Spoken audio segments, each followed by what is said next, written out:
¿Cuál es la realidad de nuestro sistema de infraestructura energética? ¿Hacia dónde se dirige el futuro energético en Puerto Rico y el resto del mundo? ¿Qué tenemos que hacer para mejorar nuestro sistema eléctrico? De eso hablamos hoy en esta segunda parte de Lo que no te dicen, de Jugando Pelota Dura, donde analizamos la realidad del sistema energético.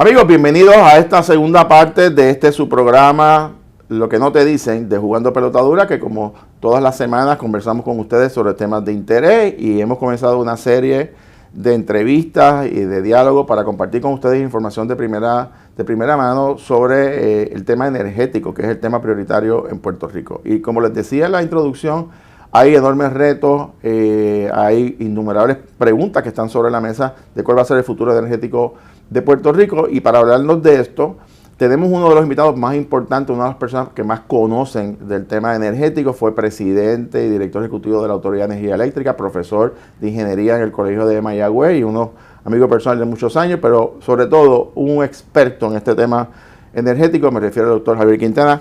Gracias por estar con nosotros. Gracias por la invitación, todo muy bien. Qué bueno. Bueno, primero, para que la gente, bueno, aunque muchos ya te conocen, pero el doctor Quintana es una de las personas, y no es porque esté aquí, pero es una persona no solamente más conocedora del proceso, más preparada académicamente. Tu resumen es realmente impresionante, impecable.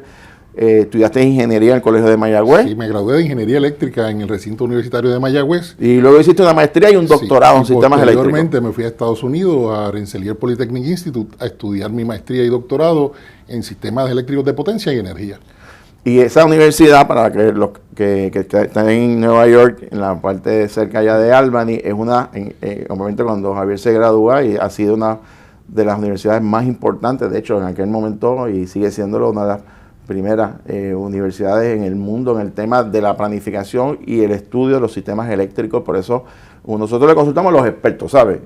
Y él es probablemente una de las personas que más sabe en Puerto Rico de esta situación. Javier, y te voy a tutear porque nos conocemos hace mucho tiempo, pero la gente tiene muchas interrogantes. Nosotros tuvimos hace unos días el licenciado Fernando Gil hablando un poco de la historia de la Autoridad de Energía Eléctrica y demás. Y en la conversación llegamos hasta el presente, ¿verdad? Yo lo que quisiera preguntarte inicialmente, ¿verdad? Puerto Rico está todavía bajo una situación de quiebra ante el tribunal. Hay una junta de supervisión fiscal, están las compañías privatizadoras Luma y Genera, y eso fue un cambio dramático de política pública hace unos años atrás. ¿Por qué se cambia el modelo energético y de administración del sistema eléctrico en Puerto Rico? Sí, mira, en aquel momento histórico en que se da la quiebra de la Autoridad de Energía Eléctrica, pues obviamente la autoridad tenía severos problemas financieros en términos de la capacidad de generar ingresos para poder repagar su deuda, ¿no? También tenías una Autoridad de Energía Eléctrica, diría yo, que históricamente había estado altamente politizada, necesitaba más personal, necesitaba más recursos, se necesitaba una inyección de capital y había que modernizar las operaciones. Yo creo que ese conjunto de factores, obviamente siendo el principal el proceso de quiebra, es el que lleva a la autoridad a la situación financiera en que se encuentra hoy día. A ti te tocó la difícil tarea de, luego de esa situación de quiebra, comenzar a levantar de nuevo la planificación y traer los asesores pertinentes para eventualmente entrar en un proceso de reestructuración de la deuda que si no hubiese llevado al país a una quiebra general de todo el gobierno. Pero pocos saben hacia dónde se dirige la estrategia energética. Yo no soy experto en el tema, pero estoy aquí teorizando por lo que uno ve y uno aprende en todo esto. Me da la impresión que uno de los problemas que ha habido es que en unos momentos dados se identifican unas fuentes de energía y de momento cambian la política pública o cambian los gobiernos y una planta de esta requiere mucho dinero y mucho tiempo para montarla. ¿Cómo afecta los cambios de visiones de política pública tan recientes en la planificación de un sistema energético. Mira, yo te diría, si algo debiéramos haber aprendido, ¿verdad? Y que yo espero que lo hayamos aprendido como país, es que la solución del problema energético es una solución que requiere una inversión de capital significativa, y eso lo demuestra toda esta inversión que se está hablando en fondos federales y todavía se requiere más dinero, etcétera, ¿no? Requiere tiempo esa implementación, son proyectos que no se hacen de la noche a la mañana. Los proyectos principales, como los proyectos de planta, son proyectos que requieren la continuidad. Probablemente lo inicia una administración y lo va a terminar otra administración, o por lo menos requiere 2 cuatrenios para terminarse los proyectos. Y también la parte de la continuidad y planificación.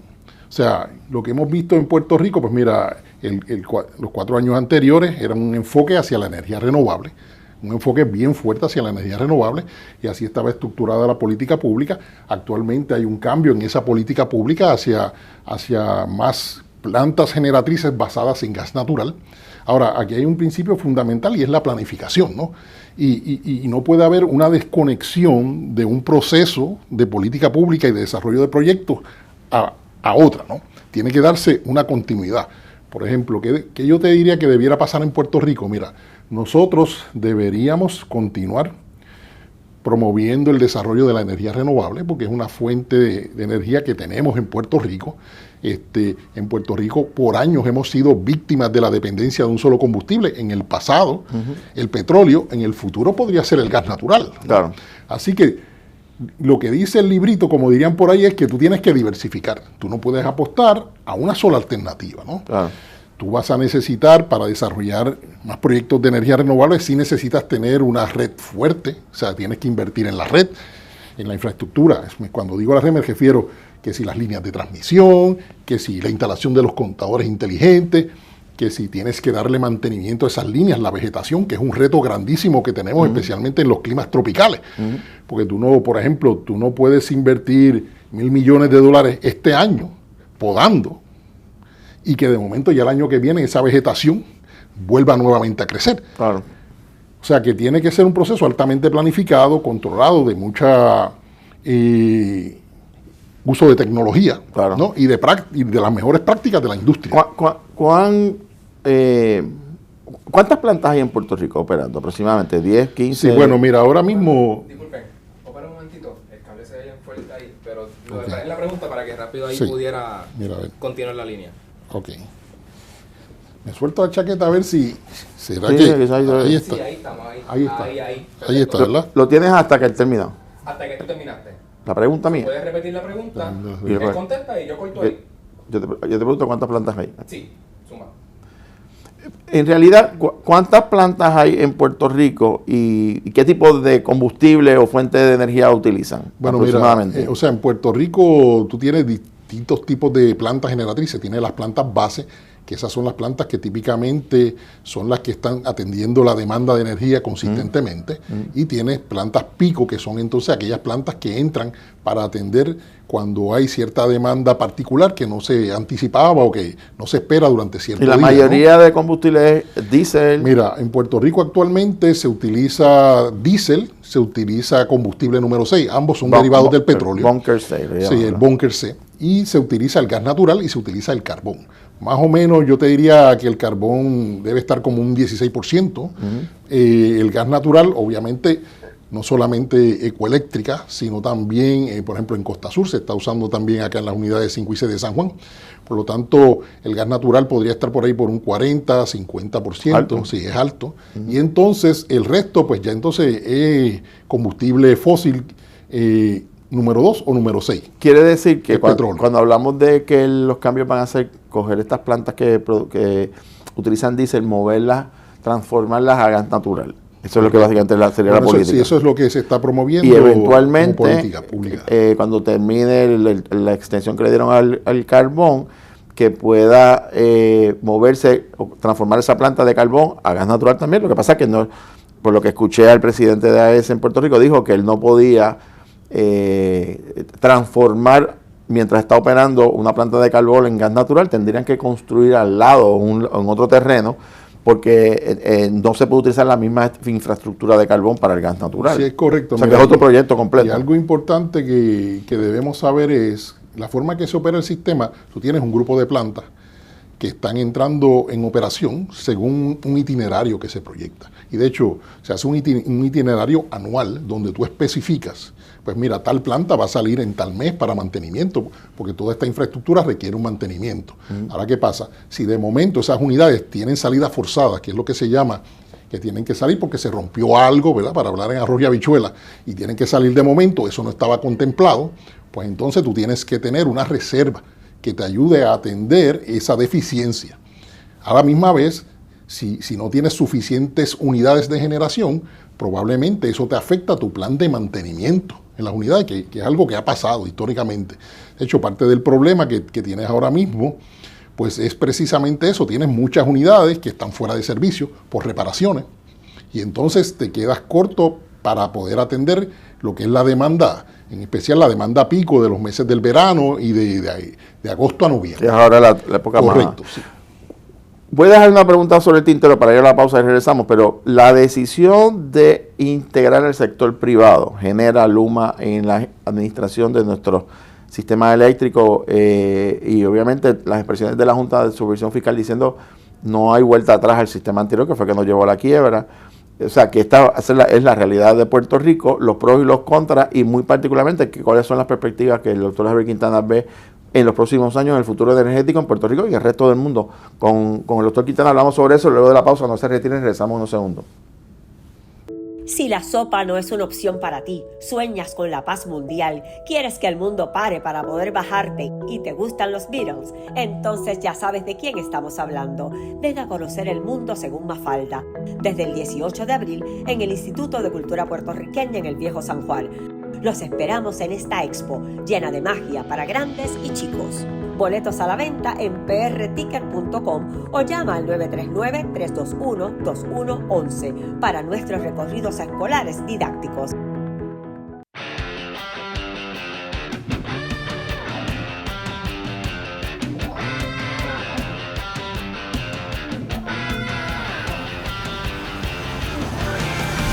Amigos, no se pueden perder la nueva temporada de Loco con los Autos, más eventos, más filmaciones, por aquí por Tele 11, a la 1 de la tarde todos los sábados. El mejor programa de autos de Puerto Rico, los esperamos. Locos con los Autos, nueva temporada, sábados a la 1 por Tele 11. Amigos, de regreso a este su programa Lo que no te dicen, a través de Jugando Pelotadura, nuestra página digital, y a través, obviamente, de Tele 11, todos los días de 6:30 a 8 de la noche. Y nosotros, como siempre, a las 8 de la noche, semanalmente presentamos este espacio de discusión. Estamos conversando hoy sobre el sistema eléctrico. Nuestro invitado, el doctor Javier Quintana, que fue profesor universitario del Colegio de Mayagüez de Ingeniería, quien fue vicepresidente de la Junta de Directores de la Autoridad, director ejecutivo de la Autoridad de Energía Eléctrica, y probablemente una de las personas que más conocen sobre esto. Y te quería preguntar, Javier, en términos de, hablemos un momento de la privatización. Yo soy de la creencia que hay gente que está en contra de la privatización, que piensa que todo es malo, y hay gente que dice que la privatización es la solución a todos los males. Yo soy la persona que depende. Yo puedo creer que hay modelos de gobierno que deben estar en manos del pueblo de Puerto Rico o de la administración, ¿verdad? Pero hay otros que deben estar en manos privadas que han sido exitosos. La administración de residenciales públicos ha estado privatizado desde la década de los 80, el puente Teodoro Moscoso, el aeropuerto Luis Muñoz Marín, la administración.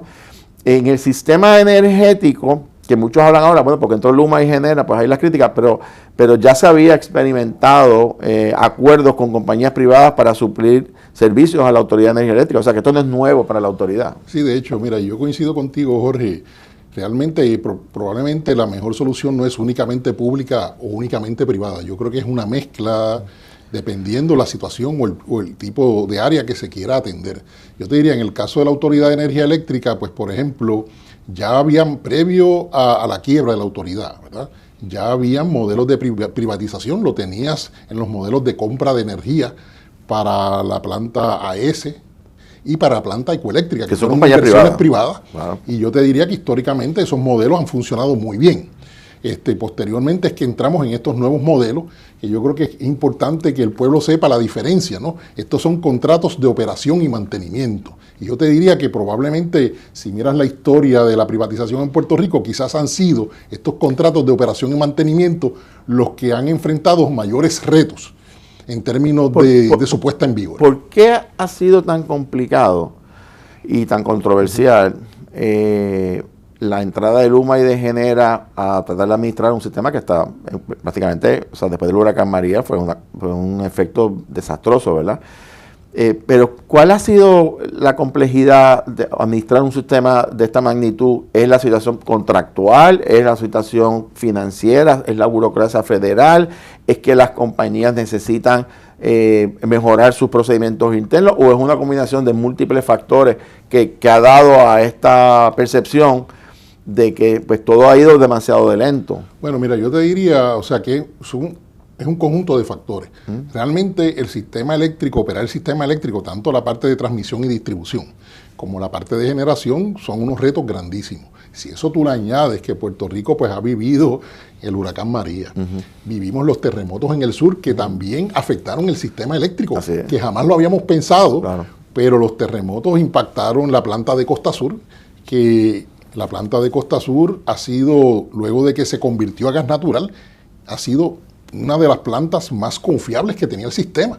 O sea, que hemos sido víctimas de distintos eventos que nos han llevado a la situación en que nos encontramos. De hecho, a eso le tienes que añadir la complejidad de que bueno, recibimos un montón de dinero federal, pero ahora convertir ese dinero en proyectos y que esos proyectos se hagan realidad y que se puedan implementar en un tiempo razonable, pues eso es un reto grandísimo. ¿Cuánto es un tiempo razonable? ¿Cuánto tarda construir una planta entre permisos y el desarrollo? Bueno, mira, una planta, lo que dicen los libritos, ¿verdad? Es que por lo menos una vez ya tú tienes todos los permisos.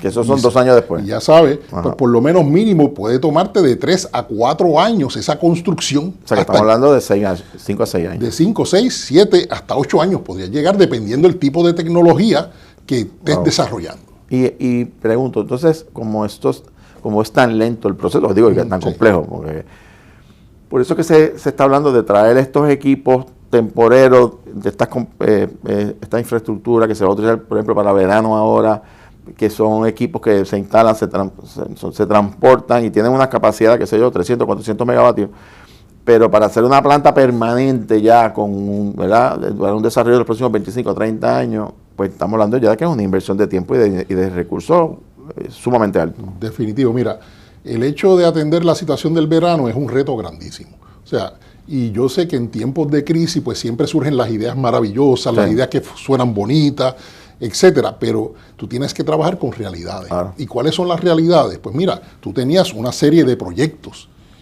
en itinerario, que habían proyectos de batería, proyectos de plantas de emergencia, proyectos de energía renovable, que de hecho el negociado a finales del año pasado publicó una orden donde resumía todos esos proyectos que estaban en el pipeline, en línea, ¿no? Pues mira, tú tienes que enfocarte a que esos proyectos se conviertan en realidad, porque es probablemente la única oportunidad de que tú tienes de avanzar en estos próximos 4 años e impactar positivamente la operación del sistema eléctrico. A eso tienes que añadir lo que se ha estado haciendo, el enfoque en el mantenimiento, no te queda de otra.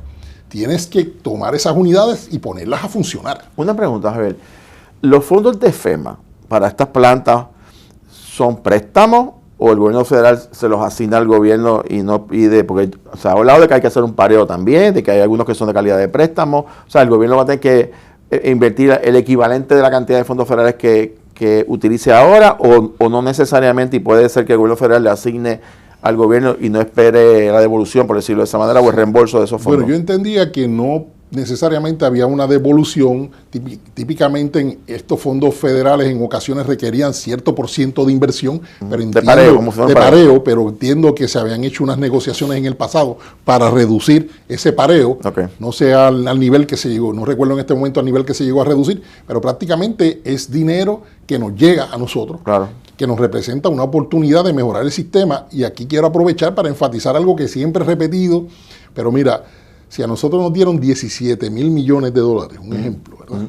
Si tú más o menos tratas de llevar eso a un aumento en centavos por kilovatio hora, porque cuando tú vas a hacer una mejoría en el sistema eléctrico, tú tienes que invertir. ¿Y de dónde sale ese dinero? Sale de la factura, punto, y se acabó. Pues mira, si tú fueras a levantar ese dinero, probablemente necesitas aumentar necesitas aumentar 10 centavos el costo del kilovatio hora por 10 años. O sea, para poder recuperar el equivalente si tú fueras a tratar de generar ese dinero. Solamente para eso. O sea que a veces yo digo, pues mira, se habla de que no hace falta inversión. No, hace falta la inversión. Claro. Tuvimos la suerte, ¿verdad?, que ese dinero se asigna a Puerto Rico como consecuencia del impacto que tuvo el huracán María en Puerto Rico. Claro. Y es una oportunidad única. Hay que aprovecharla. Y hay que aprovecharla. Javier, tú me conoces hace muchos años, yo te conozco también, y yo siempre he sido una persona extremadamente optimista. Yo tengo fe en que las cosas van a mejorar. Creo que todas estas situaciones que hay, ¿verdad? Porque es una situación bien compleja. Uno que ha estado en el gobierno todavía hay cosas que uno no conoce al detalle, ¿verdad? Y sobre todo un mundo que tan técnico y tan complejo como el sistema energético. Pero yo no sé por qué pienso que poco a poco vamos a ir cayendo en tiempo y que los proyectos van a empezar a salir y que la cosa debe mejorar cuando venga estos fondos y esta inversión. ¿Tú te sientes igual de optimista o tú crees que van a depender de ciertos factores en la ejecución y en los diseños de las políticas públicas futuras? Bueno, mira, yo siento, y al igual que tú, que quiero ser optimista, ¿no? Claro. O sea, yo creo que tenemos una oportunidad de mejorar el sistema, de hacer unas cosas positivas que van a impactar positivamente, y te puedo mencionar, o sea, ese dinero se va a usar para mejorar líneas de transmisión, ese dinero se va a utilizar parte también ahora para mejorar las unidades de generación, ese dinero. Se está hablando de hacer inversión en metros inteligentes, que no necesariamente creo que es el dinero de FEMA, pero hubo una asignación. Y para que tú tengas una idea, tomando como ejemplo el tema de los metros inteligentes, en el pasado, cuando tú enfrentabas la situación de un huracán, pues tú tenías visibilidad. Cuando digo tú como director ejecutivo acá en San Juan tratando de levantar el sistema, pues tú tenías información en las subestaciones principales.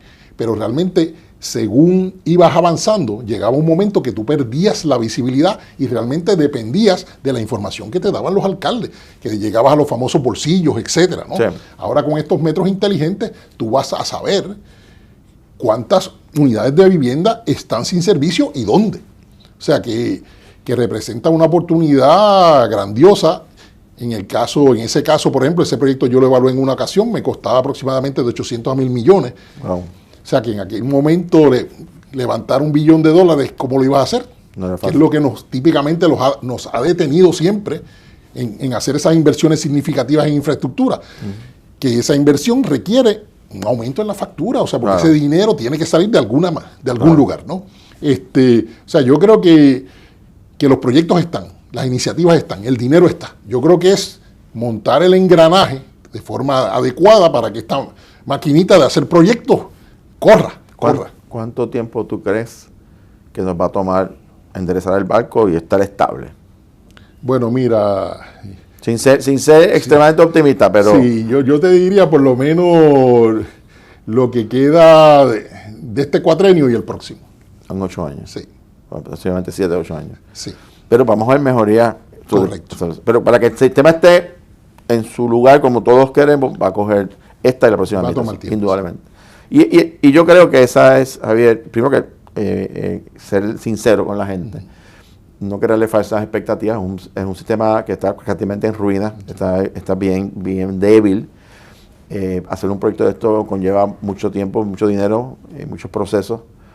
Y yo coincido en que o sea, es mejor que la prisa no nos lleve a hacer unos empates que después resulta que se empiece a caer el sistema, y aunque nos tardemos un poco más, pero que cuando se levante el sistema y se haga nuevo, sea lo suficientemente fuerte para podernos encaminar hacia el futuro. Sí, mira, si algo yo he aprendido en este proceso y la experiencia que uno ha tenido en el gobierno, mira, cuando tú tienes una crisis, si tú tienes un buen plan y estás claro hacia dónde vas, ¿verdad? Y es el mal de los ingenieros. Una vez nosotros tenemos ese plan y estamos claros, lo vamos a ejecutar, no importa la crisis que esté. Ahora, si no tienes un plan, no has hecho una buena planificación, en la crisis comienzas a improvisar. Y eso es lo que tú no puedes hacer en una situación como la que tenemos nosotros con la infraestructura energética del país. Tenemos el talento y tenemos la gente y tenemos el deseo de hacerlo. Ojalá que ese sea el resultado de este trabajo. Gracias al doctor Javier Quintana. Amigos, vamos a una pausa, regresamos con las reflexiones finales del programa. Se retiren. Si la sopa no es una opción para ti, sueñas con la paz mundial, quieres que el mundo pare para poder bajarte y te gustan los Beatles, entonces ya sabes de quién estamos hablando. Ven a conocer el mundo según Mafalda, desde el 18 de abril en el Instituto de Cultura Puertorriqueña en el Viejo San Juan. Los esperamos en esta expo llena de magia para grandes y chicos. Boletos a la venta en prticket.com o llama al 939-321-2111 para nuestros recorridos escolares didácticos.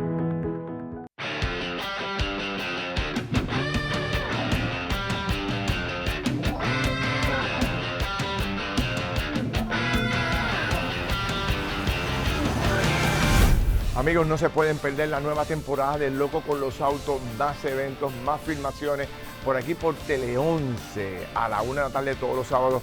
El mejor programa de autos de Puerto Rico, los esperamos. Locos con los Autos, nueva temporada, sábados a la 1 por Tele 11.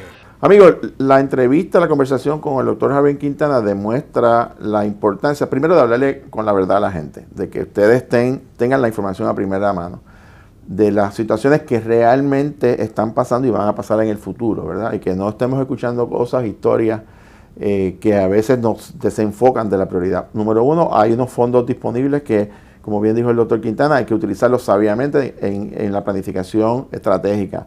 Número dos, hay un modelo de gobierno, de integración del sector privado con el sector público, que no va a modificarse, no va a cambiar, no vamos a regresar a los modelos del pasado que nos llevaron a la quiebra. Y número tres, muy importante, es que tenemos que prepararnos para ver un proceso que va a ir creciendo y mejorando con el pasar de los años, pero no va a ser de un día para otro, va a tomar sus años, probablemente y parte del próximo cuatrienio, y esa es la realidad que el pueblo de Puerto Rico tiene que conocer. En los próximos programas vamos a entrar de lleno, muy particularmente, a qué está ocurriendo para los proyectos específicos para este verano, pero además también proyecto inmenso que hay de mover y remover vegetación que afecta las líneas de transmisión, que es un proyecto multimillonario que va a requerir miles de personas para poderlo hacer, y van a ver cuán complejo va a ser esta iniciativa que tiene que llevar a cabo la empresa Luma, el gobierno de Puerto Rico, y obviamente a través de la supervisión del negociado de energía y la Junta de Supervisión Fiscal. Así que este tema energético lo vamos a seguir trabajando, llevándoles a ustedes la información de primera mano, y le agradecemos a ustedes su sintonía como siempre, y nos vemos la semana que viene. Pasen buenas noches.